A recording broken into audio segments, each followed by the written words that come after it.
everyone. Welcome back to Interjections. For only the second time this year, we have a Serie A loss to debrief. I'm your host, Andrew. I've got Jay, Miko, and Irfan with me. Jay, how's it going? Yeah, really good. Finally, we have something interesting to talk about. No, I'm kidding. A really poor game, but still, I think a lot to discuss. So let's get into it. Miko, I'm sure you're struggling emotionally to get over such a devastating loss. Yeah, I vaguely remember some sporting event yesterday. I was already relaxing with laying some slate rocks in the garden. But yeah, maybe we maybe we discuss the football also. uh, Irfan, how are you doing? Yeah, doing well. Definitely a disappointing performance, but in the grand scheme of things, keeping context in mind, not that big a deal. But definitely looking forward to dissecting kind of what happened yesterday. So we fall 1-0 to Sassuolo, who are, we've given them life in their relegation challenge now. If we would have beat them yesterday, they were 100% going down, probably. Whereas now they have new life. They picked up 3 points after holding us without a goal. First time in something like 35 matches, we failed to score a goal. I can't even begin to explain to you our stats against Sassuolo. 22 meetings. We have both won 10 games with 2 draws since they were first promoted back in 2013. And it's just crazy to think about that in 2013 when they came up, this was the team that we routinely, twice beat 7-0. I was going back down memory lane, and the first time we ever played them, the 7-0, like Milito scored, Ricky Alvarez scored, and now sitting here in 2024, the possibility of Sassuolo going down, and we just cannot beat this team. So I think that's really where we start before we start breaking down the match. And it's Jay, how come we cannot beat this team on a regular basis? It's hard to say.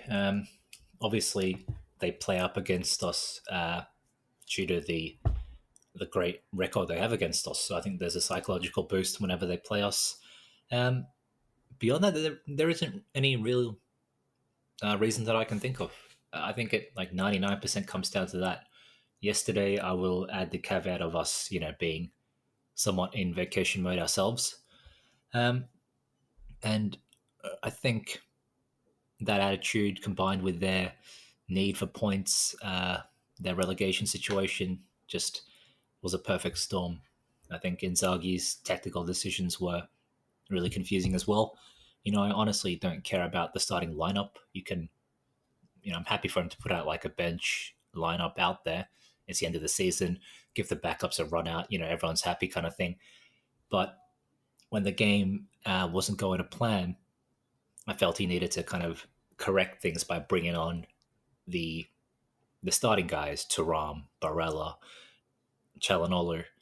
Instead, he just brought on even worse backup players like Arnautovic, Klaassen, Buchanan, and Quadrado. So yeah, a bit confusing, and I think the decision not to reach for his biggest weapons is ultimately what cost us the game. Miko, there weren't many events during this match. It wasn't an enjoyable match by anyone's perspective. What happened to Dumfries on the goal? How did he get beat so badly? Yeah, I don't really know. I think he wasn't like focused enough, and that was just, of course, a small mistake in a sense that you lose the ball, but the place where you lose it, that made it a bit too dangerous, and then it resulted in a goal immediately after. But I don't know. Dumfries was pretty poor, or well, not just pretty poor. He was poor all game long, and that was just one kind of an example what can happen when you are not focused and you are not in the game in your mind, and that was a bit embarrassing way to lose the ball like that. And as I said, he wasn't good. He wasn't good at any point in the game. He had just that one good run on the box, and when Asllani picked him up, and he managed to like I don't know, completely fumble the shot. I remember he has done that before, that he just can't hit the ball correctly, and it just ends up bouncing outside the post. That was a bit I don't know, unfortunate, or because I feel like that was maybe our best chance to score the goal yesterday. I don't remember, was there any better chance, and he Well, the just Lautaro VAR chance, I suppose, if he stays onside. yeah, of course, but yeah, I don't count that as a chance because it was offside. But anyway, and it was a goal there. But yeah, Dumfries didn't have a good game, and that's that. Yeah, no doubt. It was a poor performance. Of course, like you said, he kind of missed any great goal scoring chance off of, I think it was an Asllani pass, like 2 minutes after he was the reason we conceded a goal. And honestly, Cuadrado looked better than him in his brief appearance. He had a nice cutback to Arnautovic. Irfan, what did you think of the performance of some of these bench guys, Fratesi, Asllani, Cuadrado, Buchanan? Yeah. Guys who normally don't get minutes, who got some serious runtime yesterday. Yeah, I mean, they were all just kind of very limited. I didn't think that any of them stood out. I think Cuadrado looked pretty lively when he came in. He was at least trying to do things. You saw that flash. You saw him willing to take on his opposing player, but not a lot of actual substance there. Klaassen was, I don't know. He was just there.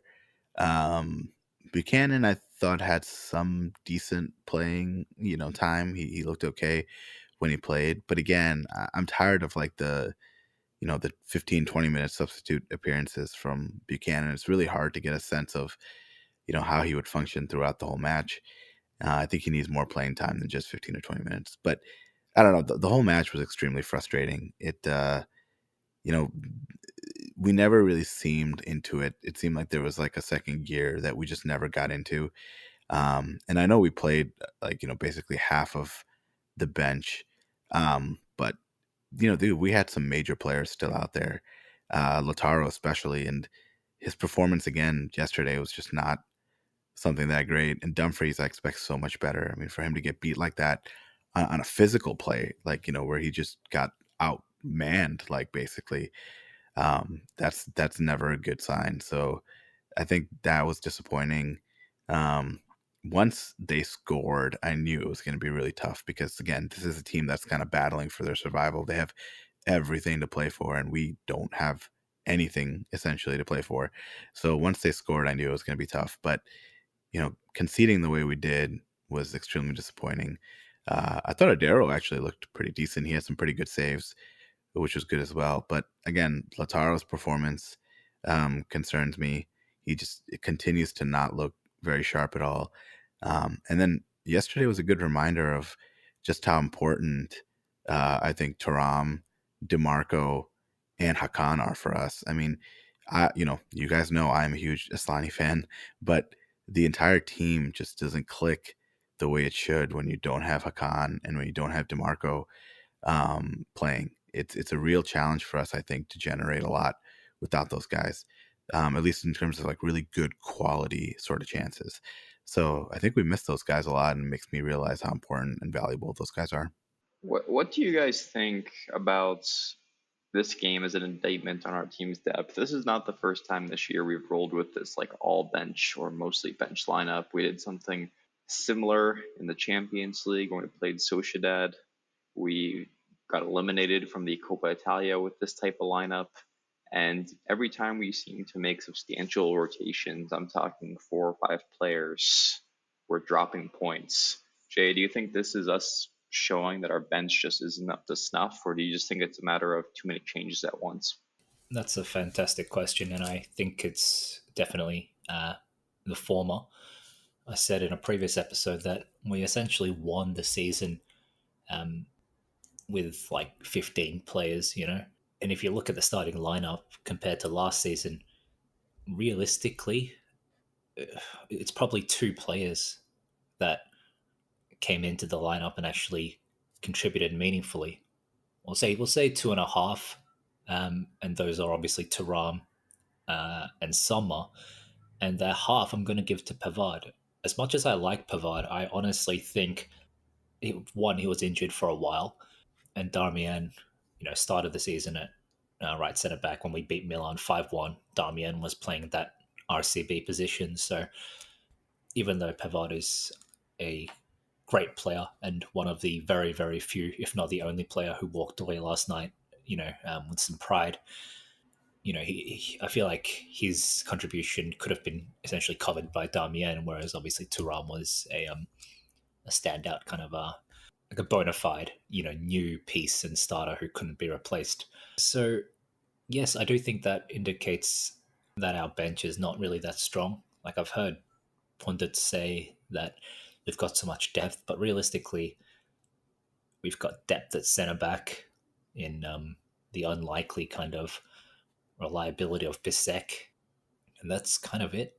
And you can say maybe Fratese's like a decent option to have off the bench, considering he was the most expensive signing in Serie over the Mercato, I believe. But yeah, the bench is really quite poor. We've seen, like, look, Liverpool for a long time were playing, second string keepers. They're playing like Kwanzaa and stuff like that because of injuries. They had key players missing, Allison, etc. Milan have had Magnan missing for a while. Real Madrid won the league with Courtois torn ACL, missed pretty much the entire season. So a lot of big teams. Well, it's luck of the draw, right? Plenty of squads go through seasons where they suffer a lot of injuries.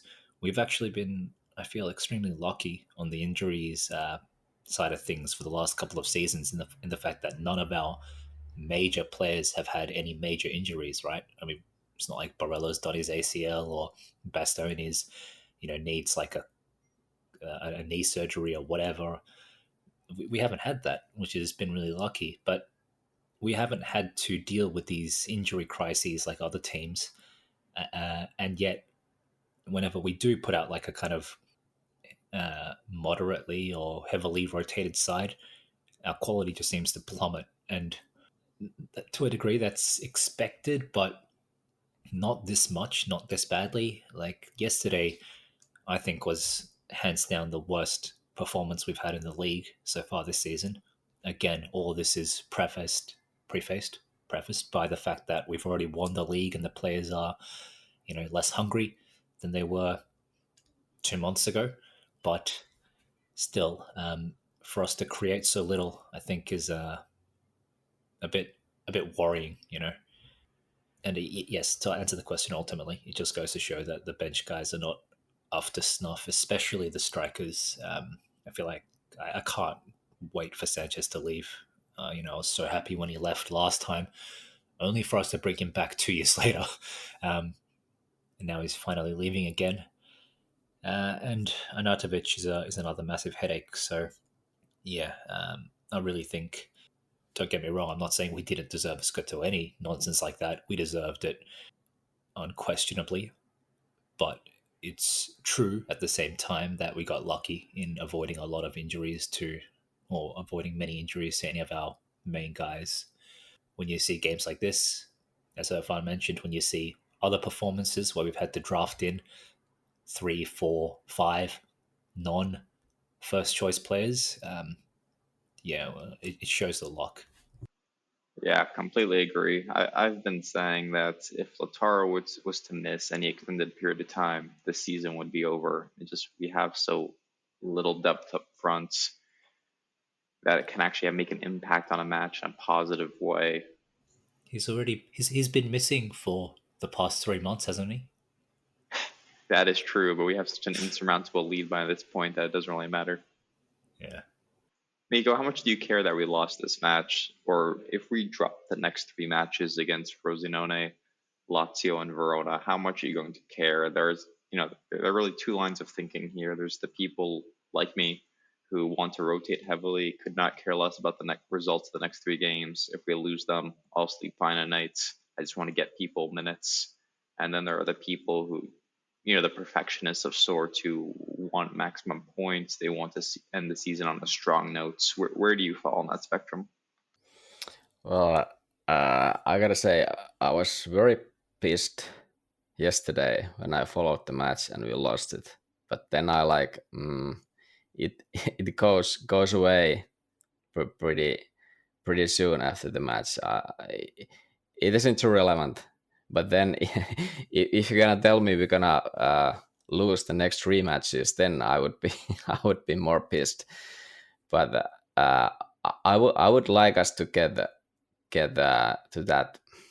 What's the maximum points we can get? Is it like a 90, 98? So it would be the new Inter record still. I would like to target that one, but yeah, it isn't like super important to win all the rest of the matches, but losing all of them would be terrible for just in a like mentally for the next season to lose the last 4 matches of the season. But I don't want to even believe we could pull that kind of shit off. But yeah, I just want to comment on this this rotation thing that yeah, it feels that throughout the season, whenever we've rotated, it's been indeed that the lack of the level we play, it just drops too much, and I feel like Fratesi he's not the main culprit or anything, but it's my feeling that when Fratesi is there, and especially when Barella is not there, that's the key, which usually that's the missing link when Barella is not there, and well, of course Calhanoglu. Maybe it's the Barella Calhanoglu connection, or the two of them. They are just like they are the motor or the engine of this team, and if they are missing, then it just doesn't work anymore. And to me, Fratesi seems a bit lost in our game.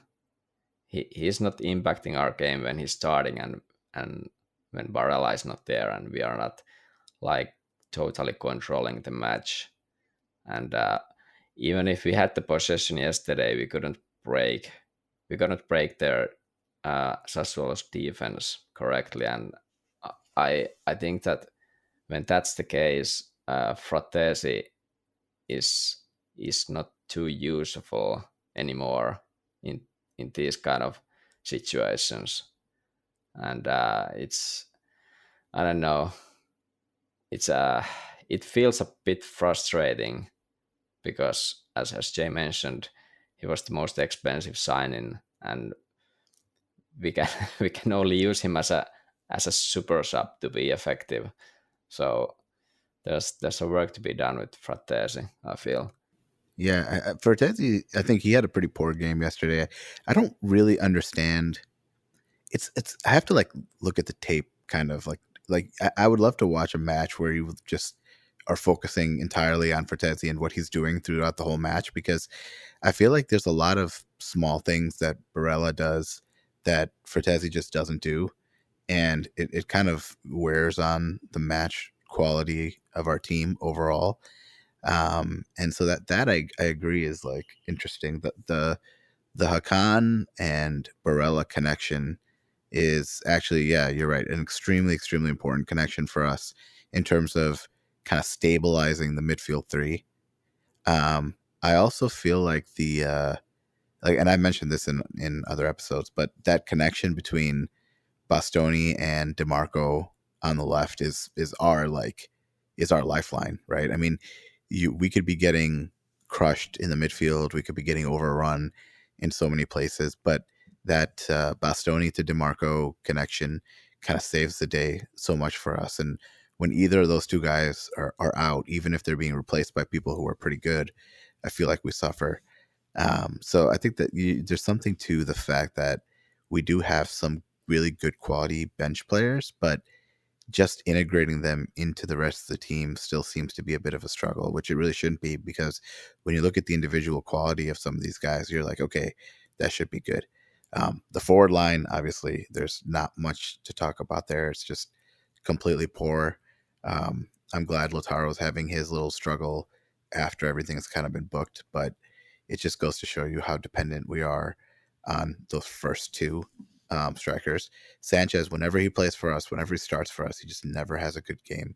Even yesterday, he was pretty obsolete, I think, throughout the match.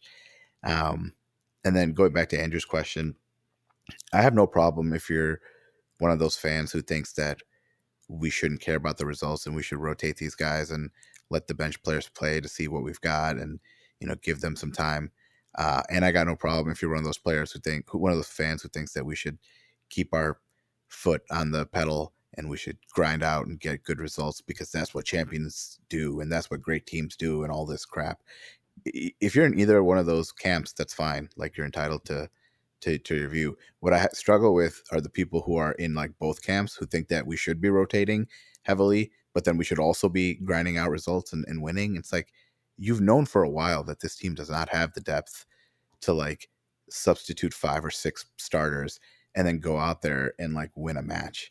So again, that to me is like use some common sense here. Like, do you want us to play our starters and win, or do you want us to rotate and give these guys 70, 80 minutes for the match? Because if you're expecting us to go out against a team that's basically fighting for their survival, who's been a boogeyman team for us generally, and we're going to rotate 6 of our guys out there, including some of the core players like Hakan and DeMarco, and then you're going to demand a win and make it all like doom and gloom if we don't win, that just doesn't make sense to me, because it's like, pick a lane, so that's just kind of frustrating to me as looking at some of these fans and they're like complaining about this result. Well, it's like, you had the chance to start your team if you wanted to win, but clearly winning is not what's important right now for us. Like, Inzaghi could have easily subbed in Thuram or DeMarco, but he didn't, or Hakan. I mean, you don't think he knows that if he puts in Hakan, like, the entire match changes? But he didn't do that because I just don't think he cares right now about what the actual result is. I think he wants to evaluate the players and give a bunch of players who didn't play some playing time. So, Irfan, if I made you pick, we have to bring back one player for next season from Arnautovic, Klaassen, and Cuadrado. Who are you bringing back? Gosh. After like a few days of depression to be put into that situation, to pick somebody in general, I would probably pick Cuadrado. I mean, it's really hard. Klaassen's just done nothing. So it's really hard. This is a hot take. Yeah, it's hard to advocate for Klaassen. Arnautovic is an extremely, extremely frustrating player. Like, yesterday, didn't he like trip over himself like 3 times on the pitch? And you're just like, what is this guy doing? And the forward line right now, I'm just so irritated with pretty much all of them, other than Thuram, that somebody who was absolutely incensed that we got Cuadrado is now picking him among those 3 to come back next year. So I will admit this topic has not aged as well following yet another loss to them. But I just want to spend a couple minutes talking about Sassuolo and the possibility of them going down. There is a very large faction of the Inter fan base who absolutely hates these guys. They wanted to start all the starters yesterday, wanted to be the ones who were the death blow to Sassuolo. I don't get the hate personally. If anything, like, it's a respectable model they've built. Obviously, they have no fans, which is bad for the league, but it's not like they only perform well against us. They have a pretty good track record against Juventus. They have a good track record against Milan. They've produced a lot of good players, some of whom we've bought. Not all of them have worked out, but I think Politano was a net positive transfer. Fratesi hopefully will be a net positive transfer. They took Pinamonti from us. So I think a lot of the hatred for Sassuolo is misplaced. Maybe it all boils down to the fact that they lost to Milan on the final match of the Milan 19th Scudetto campaign. But Miko, do you hate Sassuolo as much as these other guys do? Definitely not. I'm on the same boat as you. I don't get this like almost rageful hate that Sassuolo is like getting from Inter fans. But I really wouldn't mind seeing them going down. But it's mostly because I would be interested to see what they would do with their players like Pinamonti and Loriente um, and names like that. But other than that, and maybe because they are like a small stadium and maybe, well, of course they have fans, but the fan base is probably really small and things like that. But yeah, I really don't have this kind of attitude against Sassuolo. But it, but maybe more in a sense that some other more supported club, some more traditional club would come from the B to replace them. Boo these men. Boo. It's not about hating Sassuolo, guys. You missed the point. It's about hating Inter. I was not, big on like the whole Sassuolo relegation thing. I was kind of conflicted at least. And, I've said this multiple times now, praising their football style, the fact that they, really have always tried to play attacking football and, they stand up to the big teams and blah, blah, blah. All that went out the drain yesterday. They need to get relegated, not because I have any less respect for what they do, but because I simply cannot trust this fucking team against Sassuolo. So therefore, it's like an ex-girlfriend just re-emerging at times in your life, and you always get drawn into a toxic reuniting, and it just doesn't work out and just leads to misery for everyone involved. So I cannot trust Inter against Sassuolo. So therefore, Sassuolo must be removed from the league. So I'm hoping for that relegation. Kind of a moot point because we've touched upon how shit everyone was. But I gotta say, Carlos Augusto for me was kind of like, I don't know, I was expecting a lot, but for some reason he just, he was like no worse than like Lautaro or something. But for some reason, the Carlos Augusto performance kind of upset me more than others yesterday. He just seemed so uncharacteristically just poor. That was my 2 cents. Yeah, I just didn't get the substitution to move him back to left center back when he wasn't playing well, and to take off Bastoni, who I had no problems with. And Yes. once again, I don't want to beat the dead horse, but we choose to use Buchanan as a left wing back when you have a left wing back on the pitch. It just, I didn't get what Inzaghi was going for yesterday, but I'm fine with it at the end of the day because we got guys minutes who needed minutes. And I think that was it. Look, I don't think any of us really approved or thought that the substitutions made a lot of sense for somebody who's trying to win the match. Because again, I think he knows his team better than any fan does, right? Like he knows for a fact if he puts in DeMarco, if he puts in Hakan, this game's over. Like you don't even need to go to Thuram. Just having DeMarco and Bastoni on that side, and if he puts in Hakan, like we could unlock, that defense. Like as good as Sassuolo played, to preserve that 1-0 score line, like we could have broken them down if we needed to. His substitutions revealed to me that he did not care about winning the match. There's no way that somebody who knows the club like he does makes those substitutions thinking that he is increasing the chance of the team to win. Like he made those subs because either that was his plan or he just, felt like the need to do that. That it was just, it wasn't, you could tell that the subs were not designed to solicit a win from this match. Yeah, I agree with that one. I think he decided beforehand that he will give minutes to these and these players, and that's what he did, despite we were losing. Maybe even bringing Barella wasn't part of the plan. I don't know, but that's how I feel, that he brought in players he wanted to give minutes, not to specifically win the match with these guys and not the other guys. But I want to mention, I think that DeMarco missed the Torino match because of injury, so I'm not sure if he was even like ready for this match. Although he was on the bench, but not sure if he was ready. But yeah, just Yeah, no, comment on I thought I that. saw he started training with the team this week, but maybe he didn't have 60 minutes in him, and it probably didn't make sense to use him anyway. So let's get into our season in review for the midfield this week. If we're going to talk about the midfield, I think we have to start with the man at the top, Davy Klaassen. No, I'm kidding.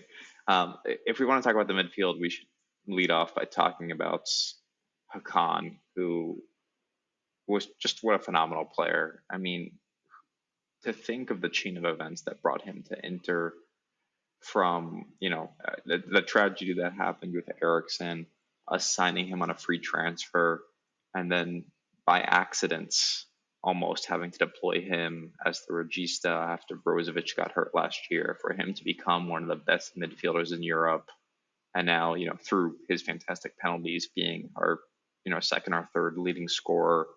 It's incredible to see what he's become for us, and just an invaluable member of the squad. So he's by far the standout for the year.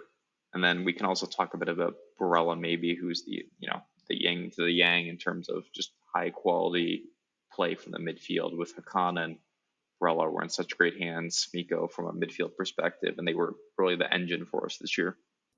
Yeah, he's had a great season. What can you say? He's like cemented his place as one of the top guys in his position, maybe even Europe. And as he at some point in the season said that he's maybe the best guy there. as he says himself. yeah, but yeah, super important guy for us, and he really, as you mentioned, he has like transformed from what he was when he arrived to this what he's now. It's fantastic for Inter, for Inzaghi, for the whole team, and of course on top of that, all the goals from the penalties counted. He had like 10 penalties in the league this season, and three goals from open play. So, and then one in Champions League, one in Supercopa. So he has like 15 goals this season. And even though most of them are penalties, they are like you need to score from penalties as well. Some guys can, some guys can't. So Can't that's relate. important. That's important. I can name about 3 guys on this team who can't. Yeah, exactly. Yeah, so I'm happy. I'm happy to have Calhanoglu there, and he's one of the most important pieces in this team in my mind, for sure. We got to give the fans what they want, and what they want is a shitfest argument about Asllani. That's what everyone really wants to hear right now. So I'm going to say Asllani is fine for what he is, but when Calhanoglu's level is so elite, the drop off is just too high, and by extension, the requirements of whoever replaces Calhanoglu, that the onus on that player becomes greater, and therefore, regrettably, I think Asllani isn't going to make the cut. I'm not even criticizing at this point. I just think that's the likely outcome. There are some flashes of quality, like that pass to Dumfries was excellent, and he actually did an almost identical pass on the opposite side for Carlos Augusto as well in the second half. So 2 really nice passes, but otherwise somewhat anonymous in the game, I felt. And overall, I feel like the glimpses of quality are a little bit too far and few in between. He's like a year younger than Bissek, and I know the positions are different, obviously. I feel like Bissek has been quite convincing in his time on the pitch. By comparison, Asllani is now the same age that Hakimi was when Hakimi was at Inter, and you might say it's not really a fair comparison to compare like the elite youth that Hakimi was to Asllani, and the price was obviously, Hakimi cost 4 times as much as Asllani. That is all true, but isn't that just like the kind of objective necessity when you're a youth playing at Inter? Like, we are happily out of the banter era where players like Gargano and Vecino and Gagliardini get huge amounts of playing time. So to be a part of this Inter squad, you need to be better than, or more realistically, close enough to players like DiMarco. Augusto is close enough to DiMarco. Maybe not last night, but in general, he is close enough to DiMarco to offer a satisfactory backup. It seems a bit of a disservice to say Bissek is close enough to Pavard, but, empirically, from what little time we've seen on him on the pitch, his performance levels so far have been close enough to Pavard and Darmian to be a worthy right centre back backup. Even De Vrij, his performances have been close enough to Acerbi's level to be a worthy backup.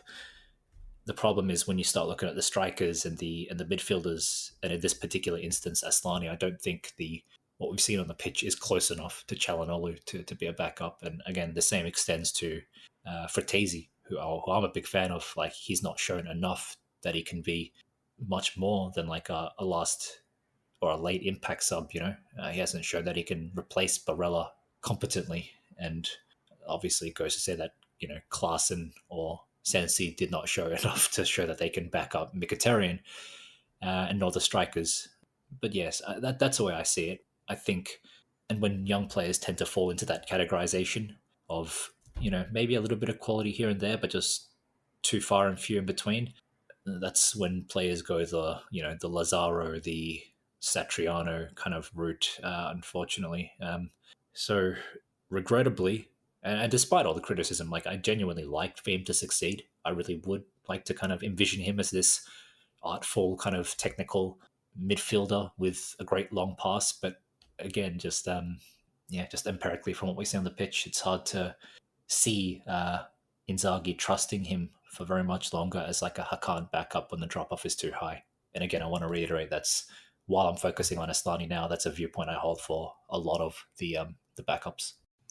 Yeah, I mean, I'll say this, like, as president of the Asllani fan club, I don't disagree with you. And I think the context is important. Like, Hakan is arguably like the best midfielder, or the top 3 midfielder in the entire Serie. So replacing him is going to be a tall order for anyone, and exactly, you're going to view the gap between him and his backup in the right context, right? I mean, it's extremely difficult, I think, for someone to replace Hakan the way he's been playing now and the way he plays in Inzaghi's system, especially. So I'm glad you put that context there. With Asllani, I don't disagree. I mean, even yesterday, frankly, the thing that frustrated me with him was you could tell he has the vision, you can tell he has the desire. I just don't see enough of the off the ball movement to make himself available, and to, what is it like? It's hard to describe it almost, but like the things that Hakan does off the ball and to free himself up for that kind of pass that's just a little bit more forward to like gradually move the ball through the midfield. Like that's something that Asllani, I think, just didn't do enough. Like, there's so many times when I was watching yesterday where I was like, dude, you got to move up, like just take like 15 steps up and make yourself available for the pass. Like, I feel like he almost plays that super casual, like metronome kind of role in the midfield too much. Like, there's not enough direct involvement. There's not enough pushing upfield. It's just too casual. Like, you're one of those old school like Barca players where all you have to do is pass like to the closest guy that's like 10 feet near you for 90 minutes of the match, and then you can just all of a sudden pick out some run and lob the ball in, and that's all you have to do. But that's just not the way we play. So I found myself getting frustrated with him yesterday for not opening himself up in a slightly more advanced position just to kind of keep the ball moving and to like kind of supplement the attack. So I get the criticism, but I think again, for a club that just has no money to buy realistic and good backups, I'm a lot more concerned about what we've spent for Fratesi and how his inability to kind of back up Barella, and more importantly, how we literally have no backup for Mkhitaryan. I mean, yesterday, I think he brought in Arnautovic, and then he made Sanchez essentially the backup to Mkhitaryan, which again, like that, it's baffling to me that we don't have the kind of player that can, either relieve Mkhitaryan of his duties or give him some rest in the match. The last thing I'll say about Asllani is I do think he's improved since he's been here. His attitude's been great, and he wants to stay here. Whether his quality is there or not, I think is still up for debate, and I think that's a fair debate to have. But the one thing I'll say is I would love to see him with the rest of the A team, right? Like I want to see him when he's got Barella and Mkhitaryan and Thuram and Lautaro and DeMarco and Bastoni. Like too many times he's played without the rest of the A squad. And so I think it makes it really hard to judge, because I do think that him and Fratesi together, I think, is too big of a drop in the midfield. But what I would love to see is basically the entire A team and then Asllani. And I think that happened maybe once, and it didn't look that bad, to be honest. So that's one thing that I would like to see more of, and maybe just have him be the sole kind of backup. And that way you can kind of isolate whether any drop in performance for the entire team is because of him or if it's because of all these other players that also make him look a lot worse when he's on the pitch. Yeah, just looking at the stats, he has 3 90-minute games in the league, and it was Fiorentina away match. There was Asllani, Fratesi, and then Atalanta home match when we trashed them 4-0, and that was Mkhitaryan, Barella, Darmian, DiMarco, and so on. And then Genoa home match, we won it 2-1. That was also Barella, DiMarco, Mkhitaryan, Dumfries, Lautaro, and so on. So it hasn't been too many on top of this Sassuolo match when he started and played most of the match. So there hasn't been really too many occasions, as you often mentioned, that he's been able to play with the first team, and it was this Atalanta match when he started with Barella, and the Genoa match, and then we won both of the matches, and as you said, he didn't do too bad there. So it's some kind of it's usually when he plays, there's some bench guys with him anyway, so it makes it a bit tougher for him in these cases anyway. But yeah, it's a good point what Jay mentioned, that and Irfan, you as well, that there's something missing in his game, and I feel like it's simply the lack of experience, because the position is what it is. It's very, or the role, position and the role, it's so demanding that I think you need more experience to understand how to play there, when to like push forward, when to do this and that. And he simply doesn't have that, and he doesn't have that. He's not some this kind of a, how do you call it, some kind of a magical prodigal talent, or that kind of a player who just gets it right at that age, or even before. So that's kind of a, he just needs to learn to play that. And I don't think he's gonna probably improve at Inter, but I don't know, is it too beneficial for Inter to have him there, and rather than try to somehow replace him, maybe loan him out, I don't know, somehow, because I see him like having potential to be to play there in that position, but he just lacks the experience, in my opinion. Yeah, I completely agree with what Irfan was saying about the context and all that. And yeah, as Miko mentioned, if you're not like an elite level talent, then it's going to be hard at that age to really to really do much more than Asllani's doing. And I think all this kind of ends up cycling back to a chronic issue of ours, which is we have difficulty finding suitable replacements at a cost-effective base. On one hand, experience is good, but when you think about experience and budget, we're left with like the likes of Milan Badelli from Genoa. What are we going to do? Take Strootman or something from wherever he's playing now? It's what I'm saying. It's a very kind of difficult role to recruit for as well, which is another headache and another argument that we'll constantly be revisiting throughout the next few months as we head into the mercato. So yeah, it's honestly a real puzzle. I don't know what the solution is. Should we go for like a 32-year-old kind of backup guy who can play that role and is happy to be like a rotational player and brings that experience, or should we try to continue to invest in Asllani and develop him? I honestly don't know the answer to that question. This is a prescient time to again woe the missed opportunity that was Maxime Lopez, because I think he would have been a really, really great signing for us. I think he's more ready than Asllani. He's obviously been playing in Serie longer, played in that Sassuolo system where whereas we were talking earlier, there's a lot of focus on attacking football and being articulate with the ball. So, and he was available for like 7 million or something before going on loan to Fiorentina, I think, where surprisingly he hasn't played much at all. But anyway, no point crying over spilt milk. Maybe there is a point crying over spilt milk. If I'm not mistaken, he's at loan at Fiorentina, or did they sign him outright? But if Sassuolo go down and he goes back to Sassuolo at the end of his loan, then there could be an opportunity there. You're welcome, Arcilio and Marotta.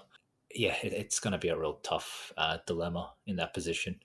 I think it's less of a dilemma in the other positions because it's obvious that Arnautovic needs to be upgraded on. It's obvious that, I think Cuadrado's finished with us anyway. I think Sanchez is finished with us. So those are like problems that have come to an end to some extent. And now that recruitment is the only part that's left, as opposed to, worrying about the existing guy. But yeah, I think it's the whole Asllani thing, I think, is one of the most interesting conversations around Inter right now. And it's not because the player is like, again, so like hugely fascinating or like some otherworldly talent or anything like that, but it's just, what do you do? Do you nurture a kind of, I'm not saying this in an insulting way, but do you nurture a kind of mid-level young talent, or do you try to cash in on him? Because realistically, we're not going to get that much for him anyway, even if we did manage to sell him off, like max 15 million. I just can't see how we could get any more than that. So 15 million cash in, or stay with the guy. What are you guys thinking on that one?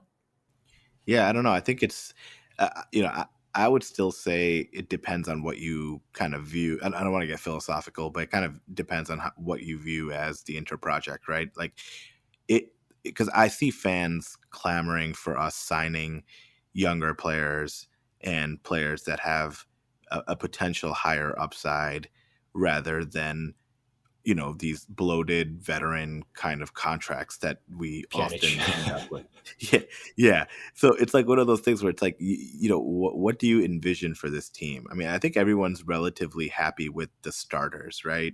And not to say that like if you don't get the right offer for a starter, you're not going to sell them. But I think everyone's happy with the starters. But then you start to get into this kind of philosophical difference. As long as you're being realistic and actually thinking about the budget, like, yes, I would love to sign Mbappe. I would love to sign Haaland. But like, we're not signing these players, right? Like, it's useless to like focus on players that we should sign that we realistically have no chance of signing. So if you're being realistic, then I think it comes down to what you were saying, Jay, which is, what do you envision for this club? Do you want effective veterans backing up your players, even if they're completely underwhelming and you have to slightly pay them a higher salary and you don't have much upside for them in the future in terms of developing anybody? Or do you want younger players, knowing that you're not going to be able to get like a Pedri or a Gavi or something like that? Like, you're going to get players who have potential high upside, but are most likely mid-level talents or maybe Serie A positive talents, but not someone on the world stage that's going to wow anybody? And do you invest in them? And then if you do that, does the coach have enough trust to actually give that player enough playing time, absent some catastrophic injury, that they're actually going to develop the way you want to develop them? Like, put another way, like if you are a fan, or if you're an Inter supporter who wants the team to develop young talent, well, are you willing to live with the consequences of the coach playing young talent and abiding by whatever the results might end up being, knowing that there's going to be growing pains and knowing that they're not going to be nearly as effective as some wily veteran coming in? Like, do you want like someone like Buchanan coming in, or do you want someone like Darmian coming in? Like, very different players, different upside, different potential for Inter. And then it also segues into, well, what is the club going to do to generate revenue and all this other sort of stuff? Like, are we going to continue to find these are we going to try to continue to coax these younger players who are available for free to come in and then flip them in a year or two? Or are we going to try to keep them and develop them? But it looks like we might not be able to, because we have to come up with ways to get money. So I think there's a philosophical kind of question before you can answer that. I personally would rather have, and it's not just Asllani, I would rather have younger players with potential upside, even if they're a bit of a pain to watch and the drop off is big, because I think that that's important and it's exciting. I just, like you said, I don't want to see Strootman coming in for Hakan. Like, that just does not seem intriguing to me. But if you're sitting in the Champions League semifinal and you need to preserve a 1-goal lead, and Hakan is completely gassed, maybe I'm happier that Strootman would be coming in at that point than Asllani.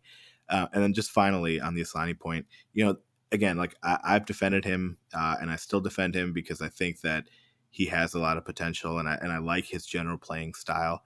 But I will say this: I think the two best criticisms of him, the two criticisms that I think are the most fair, are that he has quality, but he doesn't play enough, doesn't start enough, where that quality is going to get developed at Inter. So he should be set out on loan. Fine.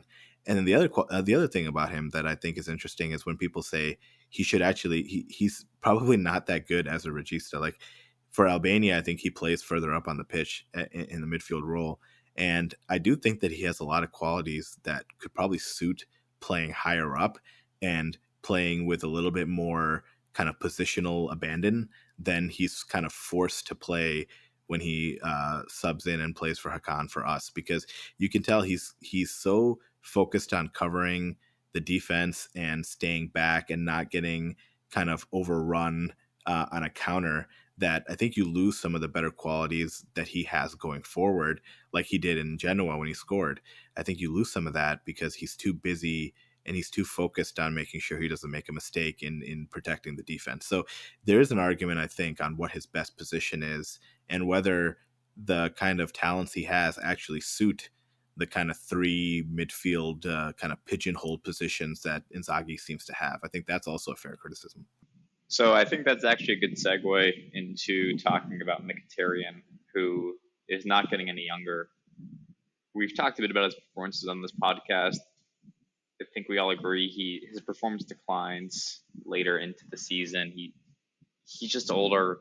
We ran him into the ground. He played a lot of minutes, and we didn't really have a substitute for him because Klaassen just failed to impress. So now you have Zielinski coming in. Miko, what do you think the breakdown of minutes is going to be? My hot take for you all is that I think Zielinski is going to end up playing more as Hakan's backup, and Mkhitaryan is going to see an extended run starting in this team, because Mkhitaryan's attributes are so much different than Zielinski's in terms of his dribbling, his running towards goal. I really think we have a problem that Inzaghi is going to continue playing Mkhitaryan at this heavy clip, even with Zielinski coming in at his disposal. So, Miko, what would you do with Mkhitaryan moving forward, and what do you think about Zielinski coming in? You kind of stole my hot take, because I was about to say the same thing, that I feel that Mkhitaryan will play more next season that people think. So it's not a hot take, basically, if you agree. yeah. But what I disagree is that I think Zielinski can play like Mkhitaryan at least a bit, in a sense that he can pass, he can dribble with the ball, and I think he's very versatile player. And maybe in a sense also, as you suggested, and so I was thinking that he might be able to replace Calhanoglu as well, or like stunt him time to time next season. So I'm happy we are signing him, because I think that he will help Mkhitaryan as well. That Inzaghi doesn't need to play Mkhitaryan as much. That's my point of view with Mkhitaryan. That Zielinski can help Inzaghi in a way that now other player has been able to help him, and that's why he's been using Mkhitaryan like almost every match this season. Uh, that's how I feel, but at the same time, as you suggested, he might be stunting Calhanoglu as well. But yeah, a lot depends what's gonna happen with Asllani. Maybe he's just gonna stay. Inzaghi mentioned in the post match conference that he wants to keep all the players he has. Of course, that's just a way to, like. Of course, he's not gonna say I don't want this and this player, but maybe that's some kind of a hint that he's happy with the players he has at the moment.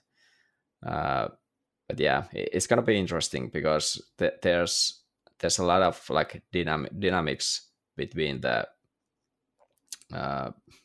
like the squad or the midfield composition, what Inzaghi is gonna have at his disposal next season. But Mkhitaryan, apart from Zielinski, you are right that it's been very hard to replace his qualities, as we've talked in this podcast quite a lot, and that's why he's been playing. And he has a good amount of assists. I think it was like 10 assists in the league this season, and a few goals both against Milan in that one 5-1 thrashing. And yeah, I don't have some same kind of bad feelings against Mkhitaryan like almost most of the fan base has, because of his age. Because I don't look at the age. I just look how the game looks on the pitch, and it's been just fine for Mkhitaryan. I think that's got nothing to do with your age, does it? Maybe not. Maybe. I'm looking forward to Zielinski. I really like the player. I've liked him for a long time. I just love the fact that he's got a rocket of a shot with both feet. That's just so refreshing for us, especially when you see, Barella constantly shooting into Rosette and Mkhitaryan with the shooting power of a 13-year-old Lautaro. So having Zielinski with that articulate shooting is just something I'm really looking forward to. I'm only going to upset myself by making predictions about how much he's going to play or where he's going to play, because I do fear that he might spend more time than he should on the bench. I feel like he should hopefully get the kind of Pavard approach where maybe, we start the season out with Mkhitaryan and then gradually, the way Pavard kind of redundified or made Damian obsolete at right centre back. I'm personally hoping that that's what Zielinski does for Mkhitaryan, but yeah, let's see.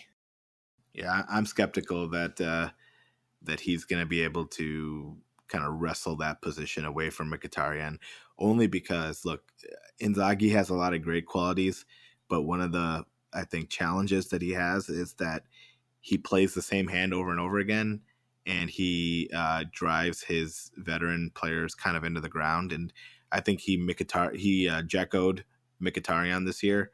And as great of a player and great of a person as Mkhitaryan is, and he's been, just like a rock for us, you can tell his performances have not been the same as he was earlier in the year. And again, I'm not saying there's a massive drop off or that he's failing us on the pitch or anything like that, but he's not as crisp or as effective as he was earlier in the season. And I think part of that has to do with the fact that, again, like we joke about it, but like Inzaghi just can't help but play him for 90 minutes a match, every match. And maybe, like we said, it's because he doesn't have any midfield backup with that kind of a skill set. But like that makes it all the more reason to go out and get somebody like that. And I think there's some overlap in skill set between him and Zielinski, but I'm extremely nervous that Zielinski is going to end up playing more of a Fratesi role where he's going to essentially be a backup to maybe Hakan or to maybe even Barella in a combo rather than effectively replacing Mkhitaryan as like a starter. Yeah, that's even actually I can see that Inzaghi using Zielinski to replace Barella when Barella is like he's gassed and he needs to get out. So instead of Fratesi, he brings in Zielinski. I can see that happening. So to recap, the midfield heading into next season, you've got Barella and Fratesi for the right center midfielder, Hakan and possibly Asllani for your regista, and then Mkhitaryan and Zielinski on the left side.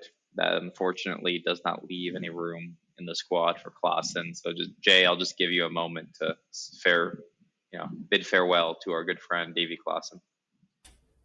Young Davy just wasn't meant to be. You came in with a fresh head of hair, but ultimately you were trash. So time to fuck off, mate. No, look, I was going to say Sensi's finally gone, right? Or does he have? Yeah. Surely he's gone.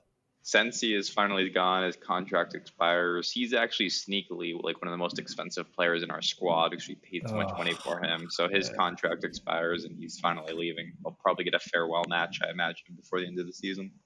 I wouldn't be surprised if Inzaghi just didn't even give him that much. But he doesn't deserve it. Fair point. Are we not short a midfielder then? If we have 6 for 3 positions, it feels a touch light. Even now we have 7 at least. So given the fact that we'll have more games next season with the Club World Cup and the expanded Champions League and all that, surely we need another midfielder. I'm thinking on young Ebenezer getting significant minutes next season. No, I would love to sign another midfielder. I just don't know how much money financially we're going to have to go out and do that. I mean, we're going to get into Frosinone, but Sensi started a game this year, right? Or got a sub appearance at least against Frosinone. He played minutes, so it's not like we didn't need the body. So if we could sign someone on loan, like a Maxime Lopez, I would love to do that, especially with this Club World Cup, which is going to be a complete, waste of everyone's time and efforts and require a lot of minutes. So I think that's probably it from a midfielder perspective. We can talk about this Frosinone game. Miko, you were there with me, with Irfan, to see Frosinone in person. When we saw them, they were actually in 10th place, the top half of the table, and it's been a stark fall down. Now they're on the verge of relegation. So what do you think's gone wrong with Frosinone, and who do you think we're going to start this week? Yeah, I think they've had a bit of issues in the latter part of the season and haven't racked up too many points. I don't know. I honestly haven't seen too many of their games. They rely a lot on this Sule kid, the Juve player they've loaned. He's been scoring goals and like running their offensive play quite a lot. I think it's not gonna be easy for them against Inter, obviously. And now that we lost this game against Sassuolo, I feel like it's gonna be more motivated team now, not to lose another game and like win this one. Of course, Frosinone is there to fight for their survival, so it's gonna be probably a good match in a sense that they are really fighting for it every challenge. Inzaghi is going to like super overcorrect and start all our starters and relegate poor Frosinone. Yeah, it's gonna be interesting to see what kind of a starting lineup we're gonna have. Is Thuram gonna be back, and what about DiMarco, and is Barella Calhanoglu? How many of these guys gonna start this match? But yeah, I feel it's gonna be a better one than the Sassuolo match. Well, obviously Sassuolo match was terrible, worst one of the season, as you guys mentioned. So the bar is not high. Yeah, it's gonna be interesting. I just realized we forgot to talk about Alexis Sanchez in our midfield season review, since he was basically a midfielder for us. Anyway, Irfan, Frosinone, you were there. What are your thoughts on the team? And I don't know, would you be upset if these guys get relegated, or is this someone you want to stick around in the league, or are you ready to see them go? I'm pretty completely apathetic towards Frosinone. I like don't even have like passionate views one way or another. Even though that was my first Inter match, so I guess I'll always remember that we played against Frosinone when I was first at the San Siro. So maybe just for nostalgic reasons, it'd be nice to see them stay up. They seem like a respectable enough team. There's nothing I particularly dislike about them. I thought actually in the first match against us, they played pretty well. They didn't make our life easy at all. And that DeMarco wonder strike kind of, was the difference. And so it'll be interesting to see kind of what ends up happening with them. As I'm talking through it, I actually find myself thinking that it'd be nice if they stayed up. So I'll go with that. In terms of the match for us, I don't know. It's such a wild card to me. Like the team is completely different when Inzaghi doesn't really give a shit about winning and he just wants to play certain players versus like our A squad. I mean, if we played our starting 11, I think we would pretty easily destroy them. But I don't suspect that we will play our starting 11. The one thing I am absolutely positive of is that Mkhitaryan will play 90 minutes, and that's okay. But otherwise, it's really hard to predict given we don't know what's going to happen. I'm sure Inzaghi's gotten some heat for this second Sassuolo loss. So, like you all said, maybe he'll overcorrect and he'll play a lot more of the starters than maybe he even should. So, with that in mind, I'm going to say I'm still in the camp where I would love to see an entire 11 of just backups and play the players that haven't played. Like, give me a midfield of like Asllani, Fratesi, and Sensi, and then bring in Klaassen later and play Buchanan for 90 minutes. Let him get a run out there. So and play Bissek again. At left wing back. Yeah, I left wing back, and Bissek should definitely play.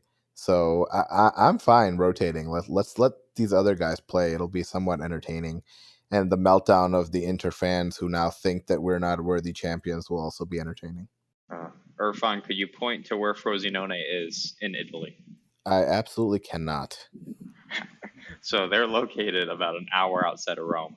I don't know if I've told this story on the podcast before, so like a senile old man, I'm going to tell it again, which is, so Frosinone is like an hour outside of Rome, which is where most of my dad's side of the family's from. And for some reason I can't explain to you, Frosinone came to Detroit for a preseason tour like 5 years ago. And it's so rare for an Italian team to come to the States for a preseason tour, but for a newly promoted like 20th place in Serie Frosinone team to come to Detroit was just absurd. So I went to the match. They were playing in an abandoned high school stadium against a local team who, like, if you know MLS, this team was like a division or two divisions below MLS. And Frosinone rolls into town on this playing on this artificial pitch. They put up 10 goals in like 60 minutes against these guys, and then just started passing the ball around leisurely to play out the string. I have absolutely no idea why they were here. I don't know why they were playing this amateur side from Detroit. But yeah, that's my Frosinone preseason tour 2019 story for you all. That's awesome. It is. I'm just glad they won. Save this league some face. I'm surprised they didn't lose to UCLA like Mourinho's treble winning Inter side. in the preseason. I think we played against like UCLA, and we actually lost 2-0 if I'm not mistaken. But anyway, no, that's a cool story. It's not often you get a chance to see a Serie B/A team in your hometown. So yeah, and for comparison, I'm pretty sure UCLA is better than the Detroit City FC team. All right. Well, I don't think we need to belabor the point on Frosinone. I guess before we go to predictions, Jay, I'll just ask you who do you want to start this match? I'd like to persist with the I want to have my cake and eat it too. Like what Irfan was saying earlier about like the expectations and the philosophy and stuff. This is all 100% true. At the same time, like I keep saying, like I keep telling you guys, I'm on that Andrew Tate grind set right now. I want my cake and I want to eat it too. I want everything. So I want both. I want to put out the shitters and I don't want to win. So, and I think ultimately, goes back to what I was saying earlier in the episode about us being lucky us being lucky and not having to deal with an injury crisis at any point in the season or last season or the season before. At some point, we're going to be a little bit unlucky and we're going to have injuries and suspensions and stuff. And we'll be forced to actually play meaningful games with a not insignificant amount of backup players. And so we need to get into the habit of being able to extract value from these guys and have these guys perform, even though it's somewhat moot in that a lot of them won't be here next season. But to that effect, I would like to see Acerbi if he's back. I can't imagine Inzaghi starting Aldero twice in a row. I thought Aldero was fine yesterday, by the way. He made one really nice save and got beat at the near post, but that was a tough shot to save from Loriente.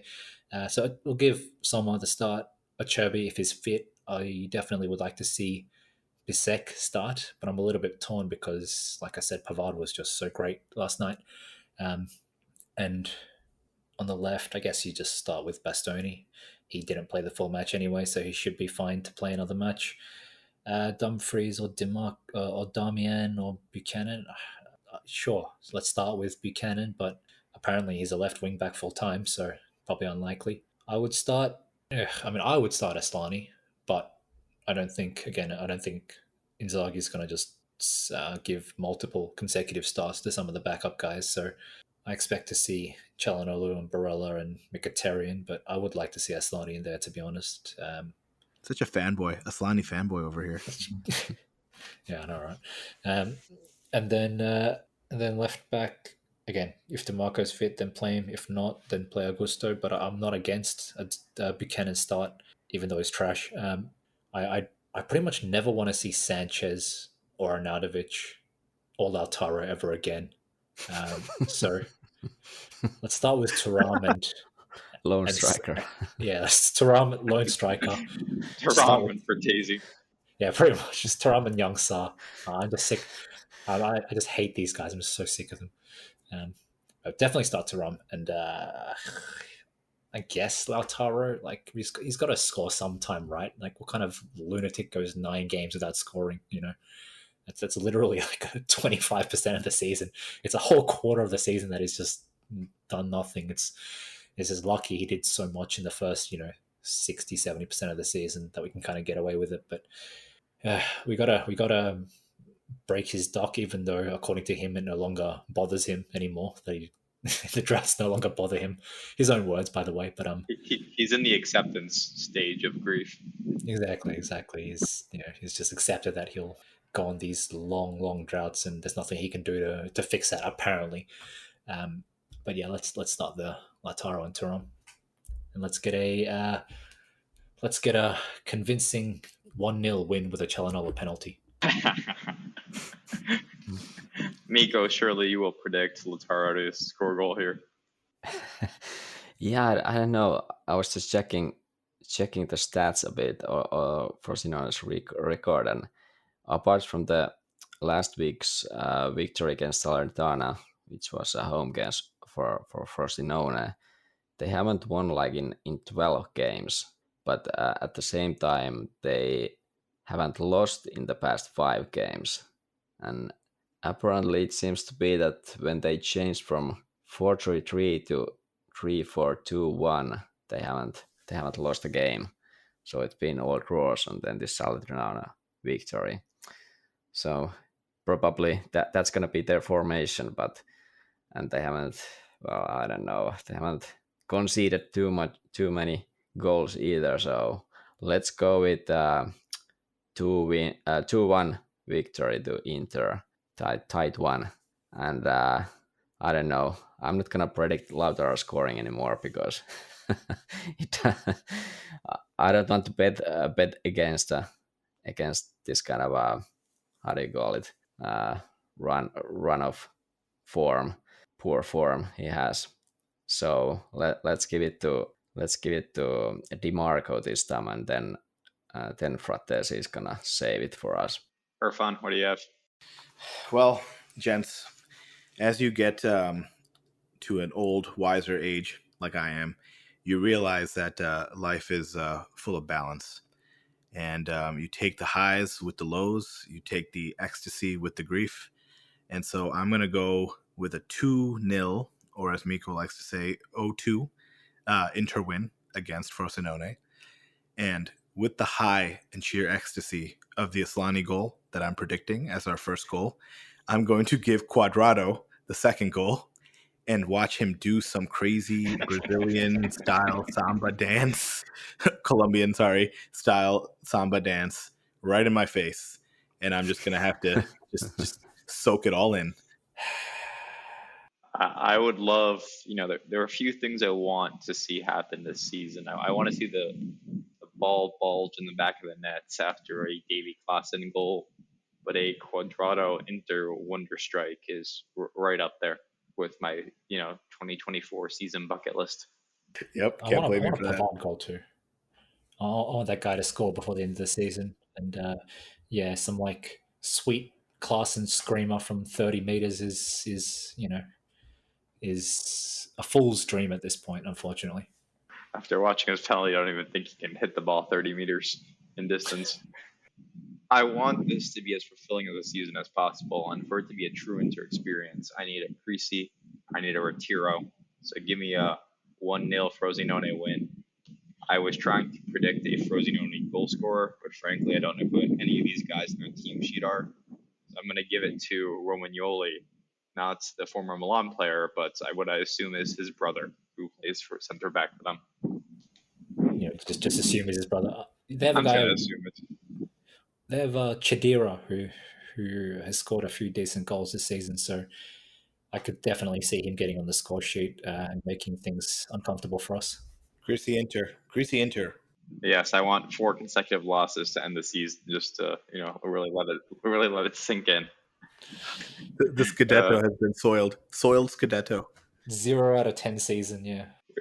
All right, Jay's hot betting tips to wrap up. I'm going to say Tottenham 1, Man City 0, because Tottenham's record against Man City at home is actually really good. They always win. So they're going to win again and effectively hand their most hated rivals the title, unfortunately. So that's my hot tip for the week. Beautiful. I don't think I've watched a Premier League game since August. Every August, I'm like, I'm going to get into the Premier League this year. So I watch it for the one weekend that Serie isn't happening. And then the Serie season starts and I just forget the Premier League exists. I can't watch the PL. More so if Arsenal win. That would just be insufferable. But let's not get started on that. All right. Well, we'll wrap up for this week. We'll be back next week to recap Frosinone. And we're also going to do the wingbacks next week for the position review. So thanks everyone for listening, and we'll catch you then. Cool. See you Thanks next week. Thank you.